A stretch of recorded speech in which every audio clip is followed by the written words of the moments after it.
Hey VC, this is a response thread. Vinyl Richie.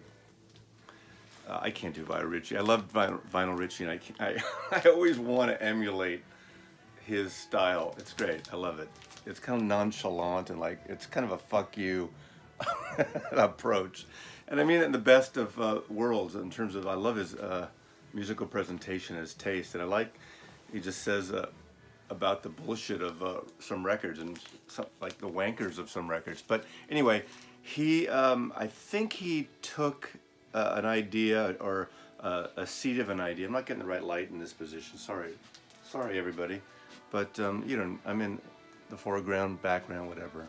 Because I was trying to do the Vinyl Richie layout here. Didn't quite work, but Pretty Green Vinyl I think he got the idea for, but it's top 10 punk albums, top 10 UK punk albums, UK. And I know he kind of went over and there was a couple, one or two post-punk, which I have one or two post-punk as well, because I don't have a ton, realize I don't have a ton of UK pure punk records, but the post-punk thing crosses over. And if Vinyl Richie can cheat, I can cheat. Cheating, hey, that's about, you know, if you're showing punk music, of course you're gonna cheat. You're gonna fucking cheat showing punk records. UK punk records, I do cross over a little bit with some post-punk, some things that, you know, may be questionable in terms of the punk exact category, but I can't just do 10 to 1 and this is the best and this is the 10th. I don't know if he really meant that, but that's what he did. I'm just gonna show you about 10. I think there's a couple, it might be 11, and there's one band I'm just showing you an extra EP just because it's fun and some singles related.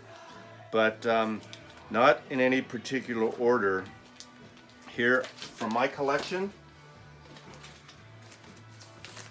the Slits. The only, one could argue, is the only female punk group that matters. The Slits album, Cut. Great record, what can I say? Another band led by a woman, and not really punk, but came out of the punk scene, Susie and the Banshees. This is a comp of their singles. This is a UK pressing from 1981. Not total punk, but out of the punk sensibilities and the punk styling. So I'm including it. So sue me, okay? The Biggie. I think this is the one that Richie had number 1. This is my original UK pressing of Nevermind the Bollocks, the Sex Pistols, with the blank back cover. Virgin Records, 1977. Great record. I saw them at their last show at the at Winterland in San Francisco, and it was a terrible show. They were terrible, but maybe that's not the point. Maybe they were good at one point, but that show, Sid Vicious was drunk off his ass as usual, or fucked up. And I'm going to show this because it doesn't really relate, but this is a 12-inch single I have from, oh God, this is Sex Pistols from the Great Rock and Roll Swindle. Was that in 78 or 80? That was 80, I think. And this is Sid Vicious doing My Way, the Sinatra song. Horrible, but great. It's one of those good bad things. So I'm just going to throw that in as a bonus thing with the Sex Pistols. I'm counting these as one, even though they don't really should count as one. Unknown Pleasures, Joy Division. I mean, how punk is it for Ian Curtis to hang himself on the eve of an American debut? But on Factory Records, Factus number 1, Unknown Pleasures, Joy Division. Great Peter Seville cover.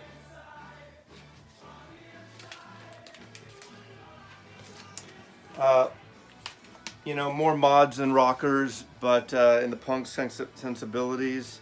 Their second album, I believe, The Jam. This is the Modern World promo copy I got. Loaned for promotional use. I need to give it back, I think, after 40 years or so. Great record. You know, Paul Weller records, it's a whole different thing. It's kind of the mood soul thing. Style Council. I have some of those records. A friend gave me actually most of the Paul Weller catalog, and it's amazing. He never really broke here in the States. I mean, people love the Jam here, but Style Council and his solo stuff was never really quite popular in the States. He has a cult following here, I guess, but love the Jam. Saw them once in the late '70s, and here you go. I don't have a full album, but Generation X. This is an EP with Dancing With Myself, the extended version, the really long version. It's Billy Idol, Tony James, Terry Chimes, and James Stevenson on guitar. And of course, we all know that Billy Idol left and did a version of Dance With Myself that became a huge, huge hit. That Toby Hooper directed video where all the zombies are exploding on the roof. And then he went all soft on us for a while and did Eyes Without a Face. Now listen to this. Eyes Without a Face. There was a thing way back, a little description of that. It's like, looks like Sting, sounds like Bing. Think about it. Eyes Without a Face. Ba, ba, ba, ba, ba, ba, ba, ba. Anyway, Gen X, Generation X. This is a Chrysalis import, right? I think it's this. Yeah, this is UK 12-inch single. I think it is. In the maybe post-punk leanings again, but an album that I just love is Gang of Four Entertainment. I have two of their albums with Warner Brothers, 1979. So just kind of in the merging of punk, post-punk, but great record. Great, upbeat. Just, you feel this record. So, there you go. Gang of Four. Okay, another kind of in the post-punk in that same reign. I kind of was listening to, when I was listening to the Gang of Four, I was also listening to the Au Pairs.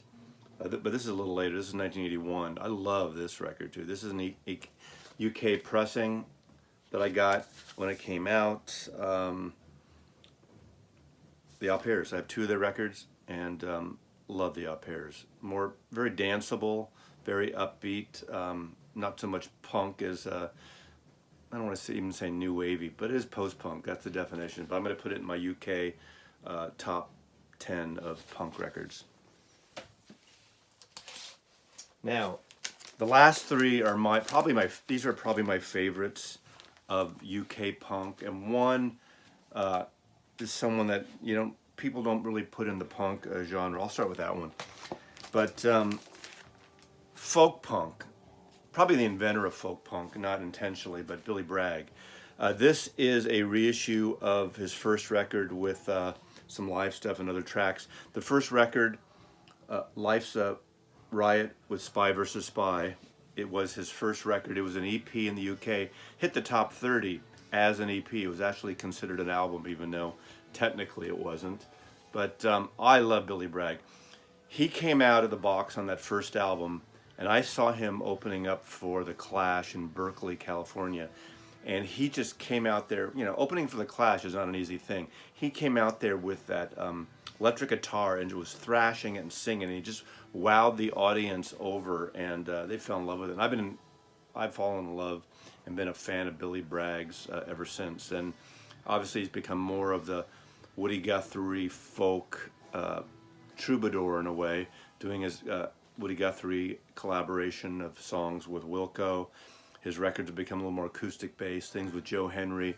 But his first few albums that are just that electric guitar are beautiful and punkish in a folk punk sense. I just think they're fabulous records. So he's a very favorite. And I would argue, punch you in the mouth if you don't think that Billy Bragg belongs in one of the greatest punk records of UK punk records ever. Some more light. Oh, there we go. And of course, The Damned. Again, my original UK copy. Great record. This is on Island Records. This is Today Sound Today. Stiff, part of Island. If it ain't stiff, it ain't worth a fuck, as they say. As the label used to say. Oh, I got light here. Let there be light, Mazzy.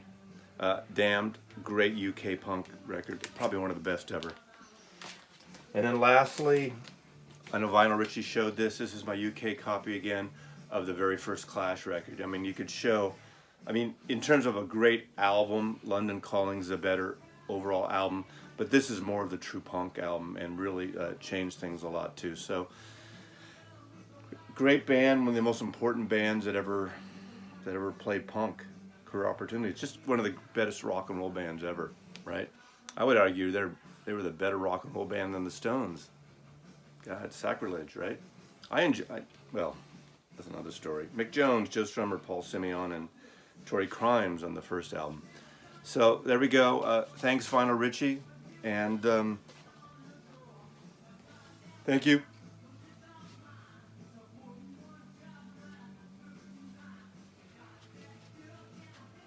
I think I'll go watch Sleepless in Seattle now.